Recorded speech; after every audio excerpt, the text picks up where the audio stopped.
Chapter 3. Divine Justice. Police! Open up!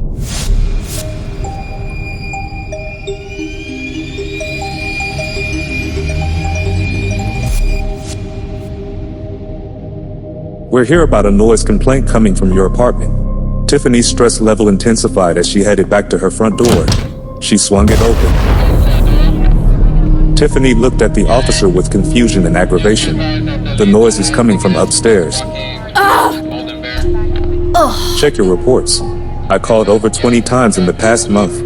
The tenants in this building have filed plenty of them. The officer, Gabriel Jesus, flirtatiously smirked at Tiffany. The noise complaint we got was filed by Willie Mae. I'm told you broke her door knocker about a half hour ago. Yeah, right. Tiffany folded her arms and scoffed. This report is bogus. Officer Jesus held up the report paper for Tiffany to read. I don't care. This report is fake. Tiffany crumbled the report. The officer frowned and snatched it back. Tiffany closed her robe and stood seductively in her doorway. Okay, officer, you came to arrest me, then fine, to hell with it. I don't care. Maybe I'll get some sleep in a nice, cold precinct cell. It's better than what I'm dealing with now. Officer Gabriel Jesus pulled out his handcuffs. I can if you want me to. I don't care. Yes, you will be arrested for damaging building property and you might lose your apartment. If Section 8 finds out, you know that's a violation of your housing lease. Tiffany sucked her teeth. Look, I told you already. She bangs all night. Nobody can get any sleep. Now, do what my tax money pays you to do. The female officer whispered to Officer Jesus, and they looked back at Tiffany. So, is that why you retaliated and broke 3C's door knocker? Tiffany stood silent, shaking her head. Suddenly, a deep Spanish accent echoed in the hallway. The lady in 3C is loca, crazy Poppy. Rosa Perez, an older Dominican woman with a scar across her face, stepped forward. Stop harassing Tiffany. We are the victims in this building. Rosa pulled out her phone to show Officer Jesus. Here, NYPD broke into her apartment a month ago. The whole door is broken down, so the knocker was never really fixed right. It was just hanging there, anyone can knock it off.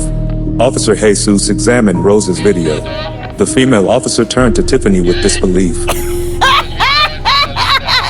Tiffany scoffed. Look, sister, how about doing some real police work for a change? The female officer leaned in. Excuse me, what did you just say? A loud crash echoed upstairs from Willie Mae's apartment. Tiffany yelled, there she goes again. That's all the proof you need. Tiffany pushed past the female officer. Just follow the sounds. Officer Jesus headed toward the sound. Let's go. The banging intensified as they got closer. Miss May, it's the police. Gabriel calmly spoke. Police! Open up! Officer Val turned to her partner. Sounds like she has some sort of weapon. Should I radio for backup? Yeah. Calling all units. We have 211 at 454 South Main. Backup needed. Tiffany and Rosa ran up the steps behind the cops. I told you she uses hammers. Go back downstairs right now, the female officer demanded. Rosa pulled out her phone to record the incident. Under law, we as tenants of this building have the right to be here and ensure no one's rights are violated. Suddenly, the noise ceased as the two officers closed in on apartment 3C. Gabriel gave his partner a signal, but as soon as they reached the apartment, the door swung wide open. A gray-haired, heavy-set lady stepped into the doorway, starting a scream that pierced everyone's eardrums. Rosa shone her camera light on Willie Mae's face. Oh my God. Rosa spotted what Willie Mae held behind her back, a small sledgehammer. Watch out, she's got a sledgehammer in her hand. Rosa screamed. Get away from my door, Tiffany. Willie Mae yelled. Tiffany barely avoided a direct hit from the hammer. Officer Jesus jumped onto Tiffany, knocking her to the ground. Watch out. Hold it right there, Officer Valerie yelled, training her taser on Willie Mae. But the first shock had no effect on the insanely violent woman. Officer Jesus quickly deployed his taser, striking Willie Mae in the side of the neck. The second shock sent her crumbling to the ground. The building's residents emerged from their apartments, drawn by the commotion. Rosa continued recording, ensuring evidence of the incident. As Willie Mae lay motionless on the ground, the officers carefully approached her. "Call for backup and an ambulance," Officer Jesus instructed. Tiffany stood, shaken but relieved. "It's over," Officer Jesus reassured her. "You're safe now."